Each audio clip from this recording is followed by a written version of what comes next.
Bonjour à toutes et à tous. Je suis heureuse de vous accueillir pour cette conférence qui va commencer dans quelques minutes sur le thème « Les énergies égyptiennes, une source de sagesse et de guérison ».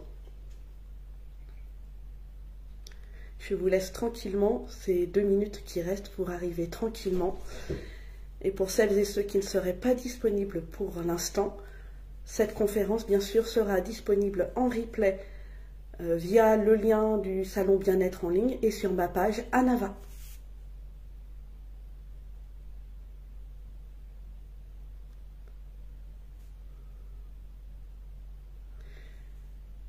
Bonjour à Maya, bonjour Pascal, bonjour à l'autre personne dont je ne reconnais pas la photo de profil, mais bonjour à toi. Bonjour à vous tous et à vous toutes qui arrivez pour partager avec moi ce moment en cœur à cœur avec différents dieux et déesses de l'Égypte ancienne à travers lesquels je vous exposerai en quoi les énergies égyptiennes sont une source profonde et infinie de sagesse et de guérison.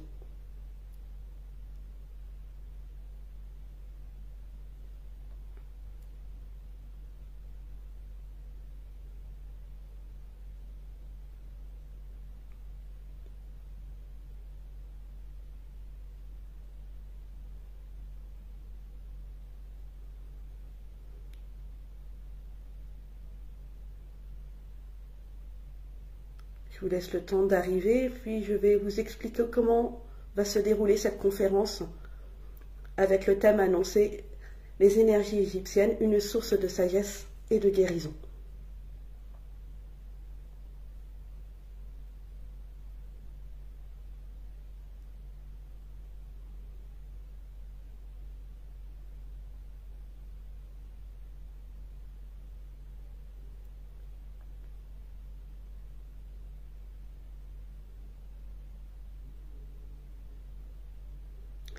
Dans un premier temps, je vais remercier Nicolas Dubois, qui est le président de l'association Loisirs et Mieux-être, qui a fait appel à moi pour intervenir lors de diverses conférences. Je le remercie donc de sa confiance.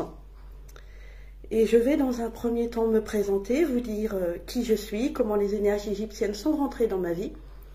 Et ensuite, nous verrons à travers les figures d'Isis, d'Osiris, de Thoth et d'Horus, comment se déploie toute la magie et la sagesse des énergies égyptiennes. Merci Nicolas de m'informer que tout est bon. Donc, qui suis-je? Je suis Valérie Guittier, je suis une femme médecine. Qu'est-ce que je mets derrière ce mot de femme médecine? La première dimension est que je suis femme.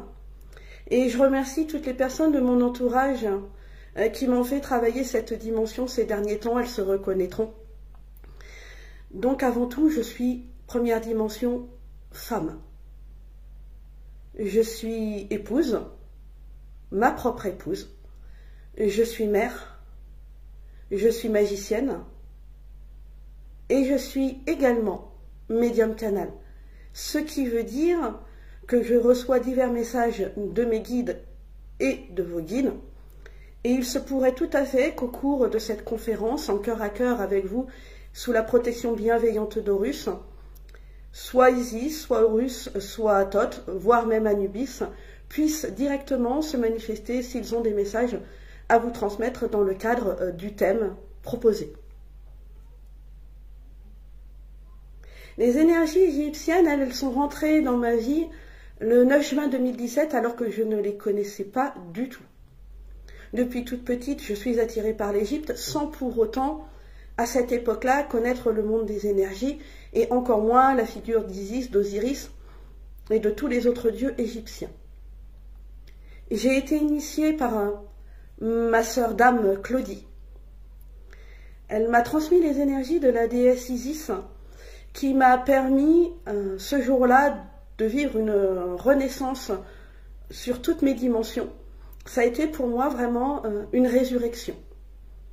On peut donc dire qu'Isis est celle qui m'a tendu la main, qui m'a accueilli sous ses ailes d'amour, afin que ma reliance aux énergies égyptiennes qui datent depuis longtemps puisse s'expanser dans ma vie au quotidien pour qu'à mon tour je puisse transmettre ces énergies égyptiennes que je transmets à travers Isis, Horus et Thoth et bientôt Anubis.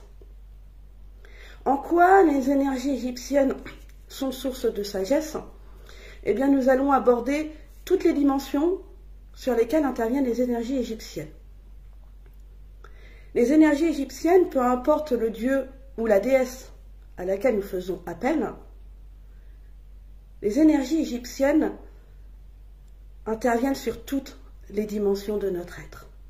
Le corps, l'âme, l'esprit et le cœur. Et j'insiste bien sur le fait que toutes les dimensions de notre être sont prises en compte. Pourquoi j'insiste sur ce point? Pour la simple et bonne raison que l'expérience m'a encore montré à titre personnel que quand je nie ou quand nous nions une de nos dimensions, eh bien, nous renions finalement la vérité de notre être. Les énergies égyptiennes nous apprennent à aller à l'exploration de tout notre être. La première des sagesses que les énergies égyptiennes nous enseignent, c'est le plongeon dans notre intériorité. Et pour cela, c'est Isis qui dans un premier temps est venue à moi et va venir à vous et vous délivre ce message important. Moi, Isis, la magicienne, je suis là devant vous jour après jour. Je vous tends la main et je vous propose de descendre avec moi dans le temple intérieur du château de votre âme. Je vous y attends afin qu'ensemble, dans la sérénité et en toute sécurité, nous explorions toutes vos richesses, toutes vos nuances. J'irai avec vous à la rencontre de vos parts d'ombre, comme de votre part de lumière. C'est bien là la première sagesse que je vous enseigne, moi, Isis la triomphante. Je vous apprends que vous avez la possibilité, à travers moi, et en écoutant mes enseignements, de transmuter vos ombres en lumière d'amour pour vous-même et pour le monde. Si vous chérissez vos ombres comme vous chérissez votre part lumineuse, alors toute la vérité de votre être pourra paraître au grand jour et vous brillerez ainsi que je le demande depuis la nuit des temps à tous mes enfants. Voilà la première sagesse que moi, Isis, je vous enseigne. Cette sagesse, elle se déploie à travers le silence joyeux, en cœur à cœur avec moi, ou en cœur à cœur avec mon fils bien-aimé Horus, ou même en cœur à cœur avec mon cher époux Osiris. La deuxième sagesse que moi, Isis, je vous enseigne, c'est l'intimité joyeuse avec votre couple sacré intérieur. J'entends par là l'intimité avec votre part masculine comme avec votre part féminine. Homme, femme, peu importe, en chacun de vous réside le masculin sacré et le féminin sacré. Moi, Isis, je vous apprendrai à chérir et à honorer l'un comme l'autre. Il est important, mes bien-aimés, mes enfants chéris, de vous relier autant à votre féminin qui est intuition, créativité, qui est spontanéité, qui est vie, qui est guérison, qui est amour, comme à votre masculin sacré qui est douceur, protection, tendresse, amour, action, prise de décision. Je vous enseigne que c'est de l'union de ces deux parts de vous-même que vous entrerez dans votre parfaite harmonie et que vous pourrez alors jouer, à l'aide de mon sistre, la divine mélodie de votre bonheur. Votre complétude vient d'abord et avant tout de vous-même. Moi, Isis, je vous attends vraiment dans le château de votre âme. Je suis, rappelez-vous, votre guide. Je suis pour vous une mère. Je suis pour vous celle qui va vous montrer combien est belle votre lumière. Voilà les premières sagesses que moi, Isis, je vous enseigne, et que nous tous, les dieux égyptiens, vous enseignons. Moi, Isis, je vous enseigne une autre sagesse capitale. Dans votre intériorité se trouve toute votre magie sacrée. Qu'est-ce que j'entends par magie sacrée? Eh bien, tout simplement, c'est votre force de vie et d'amour. C'est votre force créatrice de bonté. C'est votre force créatrice de paix, d'abord pour vous-même et ensuite pour les autres. Je vous enseigne, moi, Isis, qu'il est possible, en faisant appel soit à Horus, soit à Anubis, soit à Thoth, soit même à mon époux Osiris, qu'il est possible de venir guérir en vous toute blessure telle qu'elle soit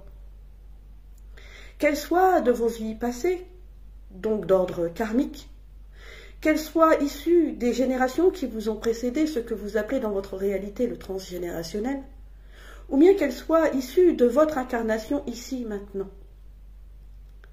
Je vous enseigne la sagesse de vous reconnecter à votre propre guérisseur divin intérieur ou guérisseuse divine intérieure. La guérison viendra d'abord et avant tout de votre décision de vous dire oui à vous-même et de dire oui, je m'aime suffisamment pour accepter de m'ouvrir aux guérisons qui me sont destinées. Oui, moi, Isis, je suis là et je vous attends pour vous transmettre mes énergies qui sont guérison du corps, guérison de l'âme, guérison des tourments de l'esprit, guérison du mental. Voilà ce que moi, Isis la magicienne, j'ai à vous dire, ici et maintenant. Moi, Thoth, je suis l'alchimiste par excellence. Je suis le dieu scribe. Je suis également le dieu protecteur des médecins. Je suis votre protecteur à tous, qui venez vous relier avec amour à votre intériorité et aux sagesses ancrées au plus profond de votre âme. Moi, Thoth, je vous enseignerai cette sagesse qui est la réunification de l'intelligence du cœur et de l'intelligence de l'esprit. Oui, dans votre monde, bien souvent, le mental a pris une place trop grande. Il convient de dire que le mental, bien évidemment, est important, puisqu'il vous protège et vous alerte de danger. Ce mental, dans sa partie divine, vous permet d'ancrer dans la matière vos idées, vos projets, d'ancrer concrètement toutes les graines d'amour qui germent dans votre cœur et dans votre intériorité. La sagesse que moi, Thoth, je veux vous enseigner, c'est que votre mental est un ami qui vous veut du bien. Votre mental, si vous apprenez à vous relier à lui et à l'aimer, et non plus à le traiter en ennemi, il vous aidera, il protégera vos intuitions. Il soutiendra harmonieusement la sagesse innée qu'est en votre cœur. Car oui, mes bien-aimés, votre cœur est sage. Il est sage de par nature, puisqu'en votre cœur réside le siège de toutes les sagesses qui sont ancrées dans vos cellules. Ces sagesses qui vous suivent de vie en vie et qui sont là et qui attendent d'être révélées. Elles n'attendent que votre oui finalement. Et moi, Thoth l'alchimiste, moi, Thoth le médecin, moi, Thoth le guérisseur de l'âme et de l'esprit, je vous propose de vivre avec moi cette sagesse de l'union du mental et du cœur. Le cœur, il est non seulement sage, il est également puissance de vie, puissance d'amour. il est jardin, jardin à cultiver. Imaginez que votre cœur est un jardin où il y a diverses fleurs. Ces fleurs représentent vos richesses et vos pensées. Eh bien, moi, Tot, je me ferai avec vous le jardinier du jardin de votre cœur. Je vous apprendrai à labourer votre terre intérieure, à y planter des graines de vie, des graines de guérison, des graines d'amour. Et de ces graines jailliront le lys de la pureté, jailliront les roses de l'amour, jailliront de belles violettes qui viendront consoler les cœurs, et tant d'autres fleurs. Toutes ces fleurs symbolisent vos richesses que je vous apprendrai à faire croître dans l'amour, dans le discernement, avec volonté, constance et paix du cœur. Moi, Tot, je vous délivre ce message. Mes énergies vous enracineront dans la plénitude du guérisseur divin qui sommeille en chacun de vous. Moi, Tot, je vous éveillerai à l'alchimiste qui est en vous. Oui, je vous apprendrai cet art sacré de l'alchimie, de l'intelligence de votre esprit et de l'alchimie de l'intelligence de votre cœur. Voilà les sagesses que moi, Tot, je peux vous transmettre et désire vous transmettre. Je vous relierai à toute la médecine sacrée qui réside en vous. Je suis Tot, l'alchimiste, et j'ai parlé. Comme vous le voyez, les énergies égyptiennes sont vraiment source de sagesse, dans le sens où elles œuvrent pour nous unifier. Et cela est très important. Que nous travaillions sur nos polarités sacrées, que nous travaillions sur notre mental, sur notre cœur, sur notre présence à nous-mêmes dans le ici et maintenant. Les énergies égyptiennes sont source de guérison et de sagesse parce qu'elles nous conduisent à l'unification de tout notre être, de toutes nos dimensions. Si nous regardons par exemple le dieu Horus, il nous montre combien il est sage de faire confiance au monde de nos intuitions. Car nos intuitions, c'est elles qui nous guident sur le juste chemin pour nous. Lui, Horus, vient nous aider à apaiser notre mental à l'aide de son casque à tête de faucon, pour que notre mental s'apaise et que nous écoutions la richesse de nos intuitions qui nous disent, dans la magie du moment présent, où est notre place, notre juste place. La sagesse du dieu Horus, elle apparaît dans tous ces symboles. Si nous regardons bien dans les représentations, il est représenté donc avec la tête de faucon. Le faucon, c'est celui qui voit. Le faucon ou l'aigle d'ailleurs, puisque Horus peut souvent aussi nous apparaître sous la forme de l'aigle. Horus nous dévoile en tant qu'aigle la sagesse du regard. La sagesse de regarder au-delà du voile des apparences. La sagesse de regarder au plus profond de nous-mêmes. Et de nous débarrasser de tout ce qui est illusion, de tout ce qui est mensonge, de tout ce qui nous encombre tout simplement, et de regarder la vérité de notre être. Horus nous enseigne l'art de purifier notre regard, pour regarder avec les yeux de l'amour. Regarder avec les yeux de l'amour, ça ne veut pas dire être naïf, oh bien au contraire. Regarder avec les yeux de l'amour, ça veut dire je prends conscience de qui je suis. Je prends conscience de qui est l'autre en face de moi. je prends conscience de ce qu'il me révèle de moi-même, y compris dans ce qui vient comment vais-je dire, me sortir de ma zone de confort et de ce qui vient de m'irriter. J'accueille et j'accepte. Et avec ce regard d'amour, alors, je m'ouvre à l'amour inconditionnel de moi-même et je m'ouvre à l'amour de l'autre.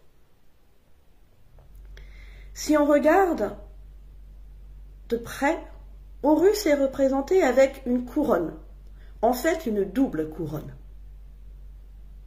La couronne des pharaons d'Égypte, puisque Horus était considéré comme le premier pharaon d'Égypte. Si on regarde, elle symbolise la réunification des deux royaumes d'Égypte, la Haute-Égypte, qui était donc symbolisée par la couronne blanche, et la couronne rouge, qui symbolise la Basse-Égypte. Cette couronne, si on la regarde bien, elle nous parle. Elle nous transmet une sagesse profonde. Elle nous montre que nous pouvons réunifier notre propre Haute-Égypte et notre propre Basse-Égypte. J'entends par là que la Haute-Égypte symbolisait le royaume de Seth. On peut, par extension, dire que ce royaume de la Haute-Égypte symbolise nos ombres dans notre intériorité. Et puis, la couronne de la Basse-Égypte, la part lumineuse, le royaume d'Horus, et notre part lumineuse. On peut aussi dire qu'elle symbolise la pureté, la vie, et puis aussi ce qui est en nous mort, ancien.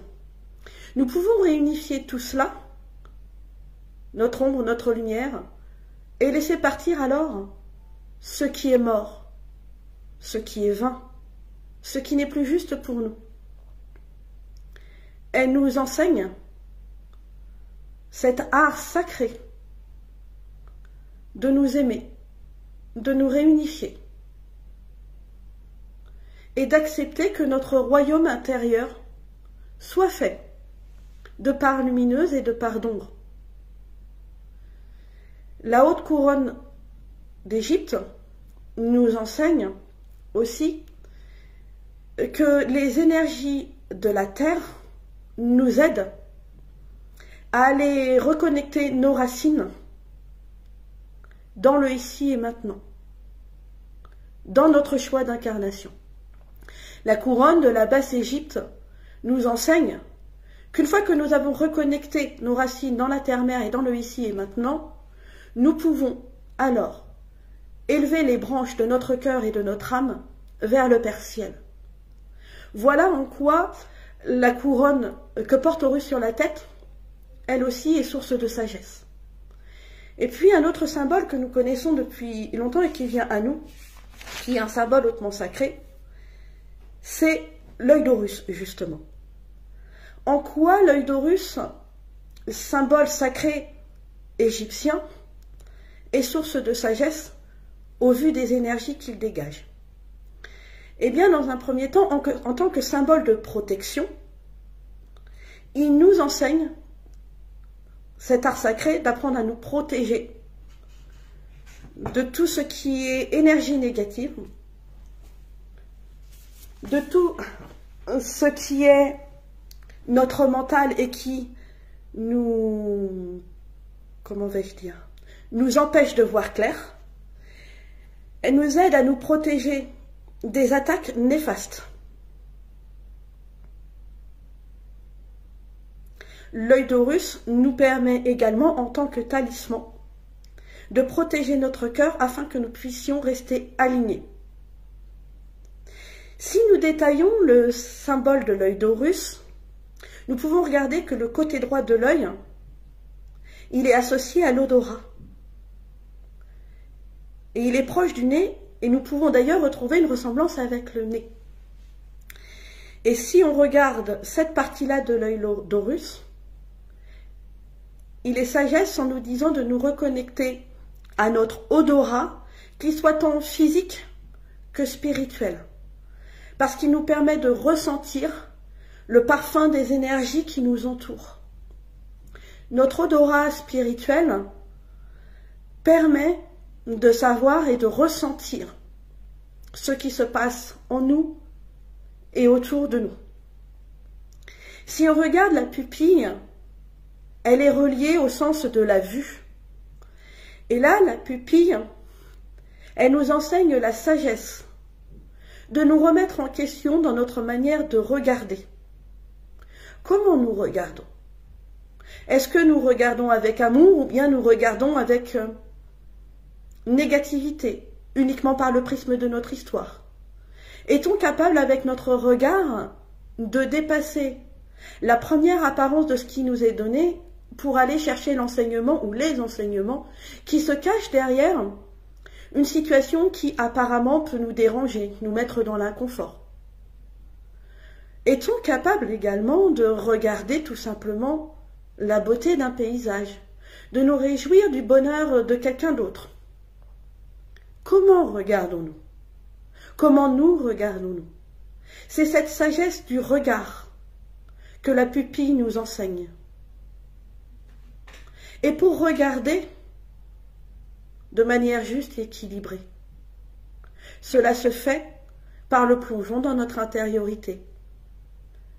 L'œil d'Horus nous dit « Apprends à te regarder avec amour et ainsi tu pourras regarder l'autre avec amour. » Le sourcil de l'œil d'Horus est sagesse lui aussi, parce qu'il est relié au sens de la pensée, car chez les Égyptiens, la pensée était considérée comme un sens.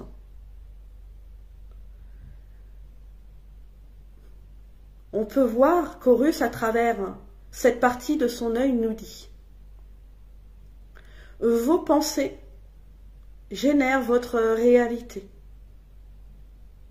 Il convient donc, avec mon aide, de discipliner vos pensées pour qu'elles deviennent toujours plus amour, cohérence, paix, vérité et justice. »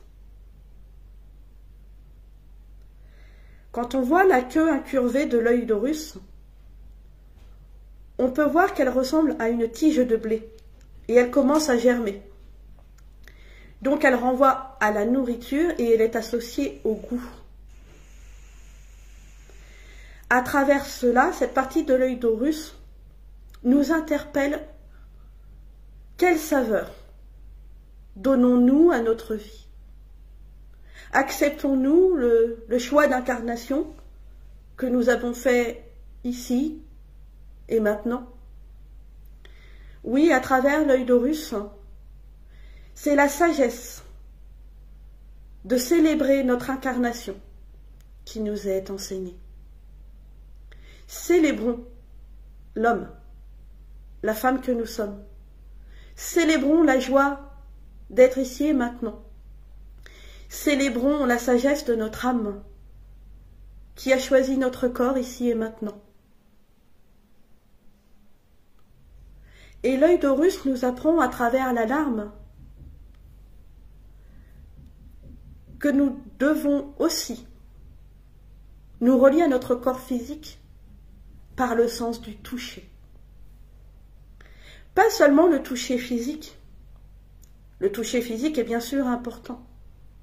Comment, par exemple, vais-je poser ma main sur l'épaule d'un frère ou d'une sœur qui a besoin de consolation? Comment vais-je poser mes mains sur mon corps? Et croyez-moi, de ce dont je vous parle, c'est ce que mes guides sont en train de me faire travailler en ce moment. Les énergies égyptiennes, l'œil d'Horus nous enseigne cette sagesse de nous reconnecter à nos mains pour prendre conscience de leur existence et de comment nous touchons notre propre corps et nous allons à la rencontre des autres avec nos mains.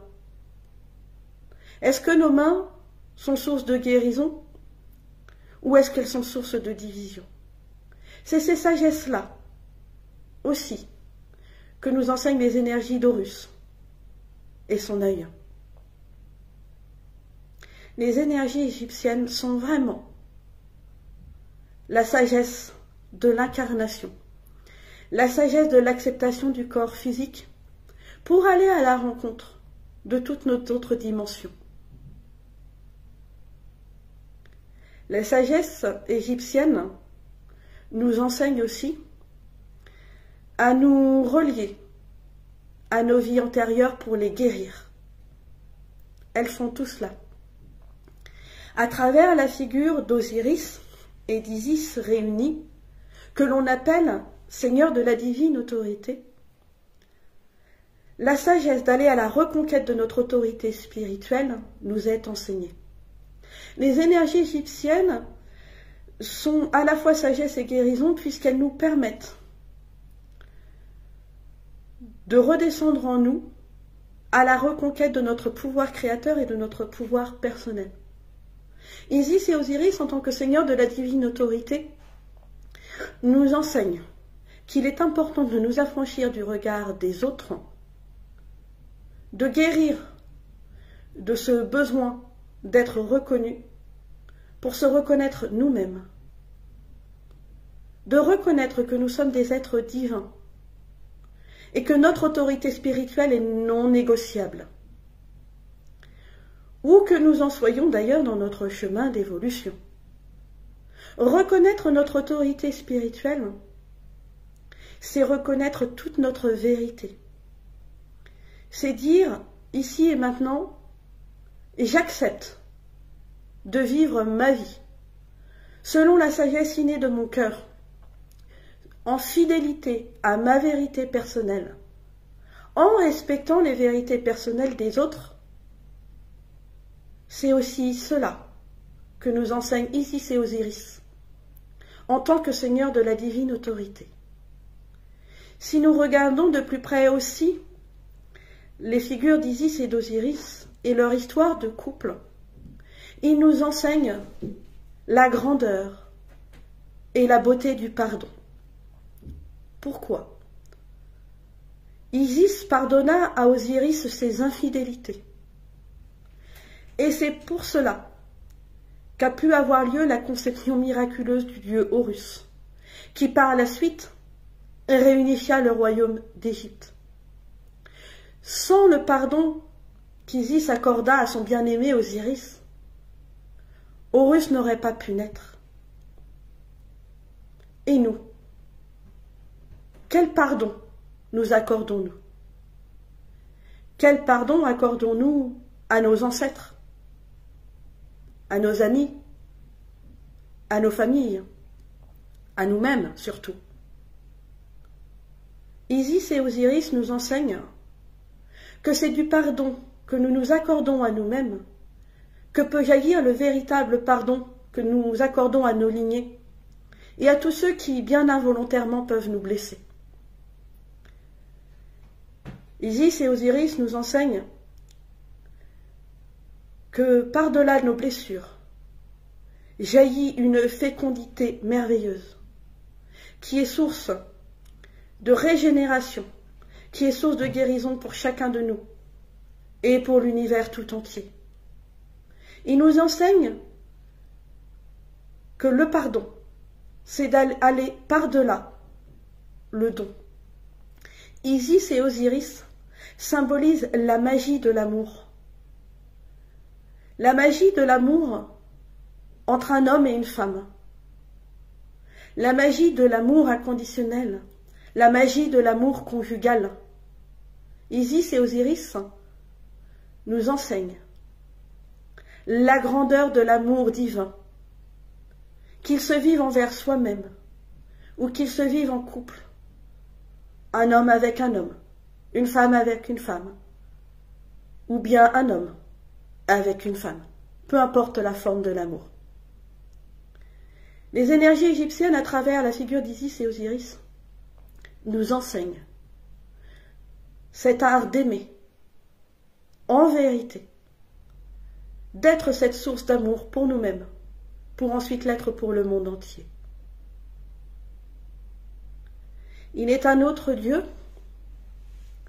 qui est, je dirais, le mal-aimé, et qui pourtant est d'une infinie tendresse envers chacun de nous. C'est le dieu Anubis. Anubis, lui aussi, est transmetteur de la sagesse des énergies égyptiennes qui sont en guérison. Anubis est connu comme étant le dieu des morts, mais il n'est pas uniquement cela, il est bien plus que cela. Il est aussi le dieu de la renaissance. Il est celui qui nous enseigne la sagesse du cycle de la vie. Avec lui, nous apprenons cette vérité essentielle. De la mort jaillit la vie. Car en effet, chaque jour finalement, nous mourrons à nous-mêmes. À chaque fois que nous laissons un fonctionnement obsolète partir, une croyance erronée partir. C'est une petite mort à nous-mêmes et nous renaissons plus forts, plus libres, plus vivants. Nous accueillons la guérison. Anubis, il nous aide dans chaque grand passage de notre vie, puisque Anubis est aussi le guide des passeurs d'âme. Les passeurs d'âme qui non seulement aident les défunts à monter dans la lumière, et sont également là pour nous aider à franchir chaque étape de notre vie. On peut dire d'Anubis qu'il est le grand passeur d'âme par excellence, puisqu'il nous enseigne cet art de clôturer sereinement chaque chapitre de notre vie, pour en laisser place à un autre, qui nous conduira toujours plus vers la vérité de notre être. Il nous enseigne qu'en laissant l'ancien partir, nous guérissons nos cœurs et nos âmes de leurs peines et de leurs blessures les plus intimes. Anubis, il nous enseigne vraiment cela, qu'en acceptant de laisser notre âme passer chaque étape qu'elle a choisie au cours de notre incarnation, nous permet de nous libérer et de nous guérir. C'est cela, la sagesse aussi, d'accepter notre incarnation. Chaque vie que nous traversons, y compris notre vie actuelle, est faite de cycles. Et c'est là la profondeur de la sagesse qu'Anubis nous enseigne. Il se tient debout à nos côtés et il nous dit ceci. Moi, Anubis, je me tiens devant vous pour que vous puissiez, de chaque petite mort à vous-même, faire jaillir la vie. Je célèbre dans la joie, avec vous chacune de vos renaissances, car oui, je suis bien le Dieu de la renaissance également. Avec les eaux sacrées du Nil, je viens en cet instant nettoyer vos âmes de tout ce qui est mort, pour que jaillisse la vie. Moi, Anubis, grand alchimiste de la vie, je viens transmuter en vous tout ce qui est mort et qui a été hérité de vos ancêtres, ou bien de vos vies antérieures, ou bien même des traumatismes que votre âme peut vivre jour après jour. Je viens transmuter cela, le guérir, et en faire jaillir la plénitude des énergies de vie. Moi, Anubis, je me tiens chaque jour à vos côtés, pour que vous grandissiez dans l'acceptation de votre nature cyclique, que vous soyez homme ou que vous soyez femme. Jour après jour, je vous ferai accoucher de vous-même, pour que vous laissiez jaillir celle que vous êtes. Je désire que vous vous reconnectiez aux eaux sacrées de l'amour et de la vie qui sont en vous, afin que vous puissiez vous guérir vous-même, pour pouvoir après apporter la guérison aux autres. Je suis Anubis et j'ai parlé. Voyez en quoi vraiment les énergies égyptiennes sont une source de sagesse vraiment profonde et très très vaste. Ainsi que je vous l'ai dit, elles interviennent donc en récapitulant sur l'âme, l'esprit, le cœur, le corps, le mental, l'union d'intelligence de l'esprit et du cœur, à travers différents chemins qui nous sont proposés par les différents dieux tels Isis, Osiris, Thoth, Horus, Anubis et bien d'autres. Il faut savoir qu'à travers le temps et l'histoire, ces sagesses nous ont été transmises par de nombreux hommes et de nombreuses femmes. Soyons dans la gratitude pour ces hommes et ces femmes qui, à travers le temps, ont apporté à nous la source de guérison et la source de sagesse que sont les énergies égyptiennes. Je pense au peuple essénien. Je pense en cet instant au peuple égyptien, à toutes ces grandes traditions qui ont permis qu'aujourd'hui revienne à nous toute la profondeur de la magie cachée au cœur des énergies égyptiennes. C'est vraiment cela que ce matin j'avais envie de vous partager.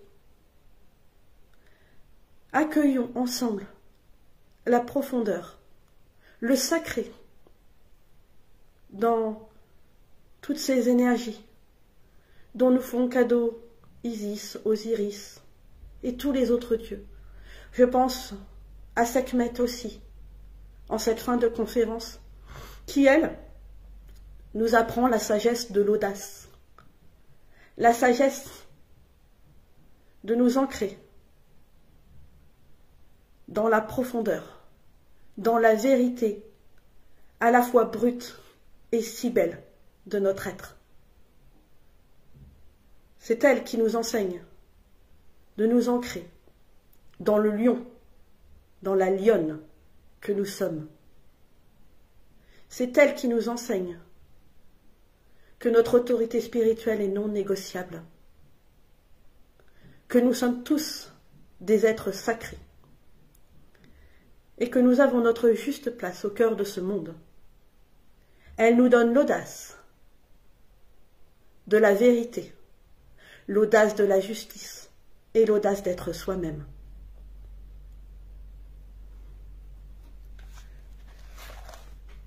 Et bien sûr, pour terminer, les énergies égyptiennes nous permettent évidemment d'harmoniser tous nos corps subtils, nos chakras. C'est important de le dire. Et elles permettent finalement de se relier chaque jour à celui, à celle que nous sommes.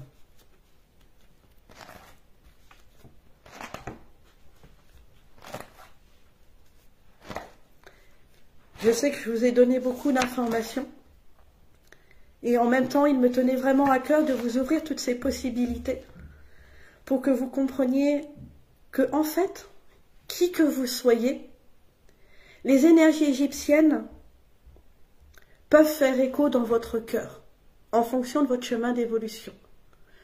Peut-être que pour certains, ce sera plus Isis, pour d'autres Osiris, etc., etc. Sachez en tout cas qu'à travers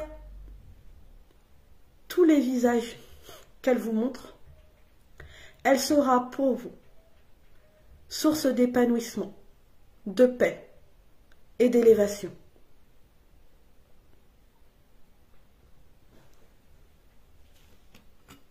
J'aimerais terminer cette conférence en tirant une carte.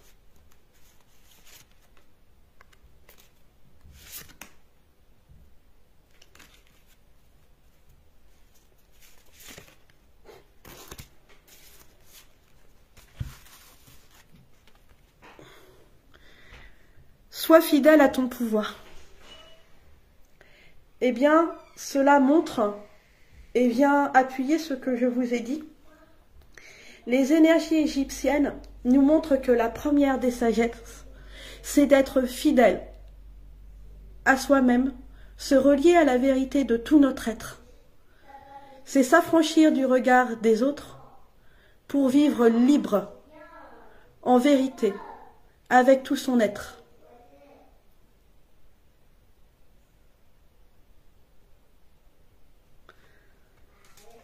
En cet instant, j'appelle sur vous les énergies d'Horus, le divin faucon solaire.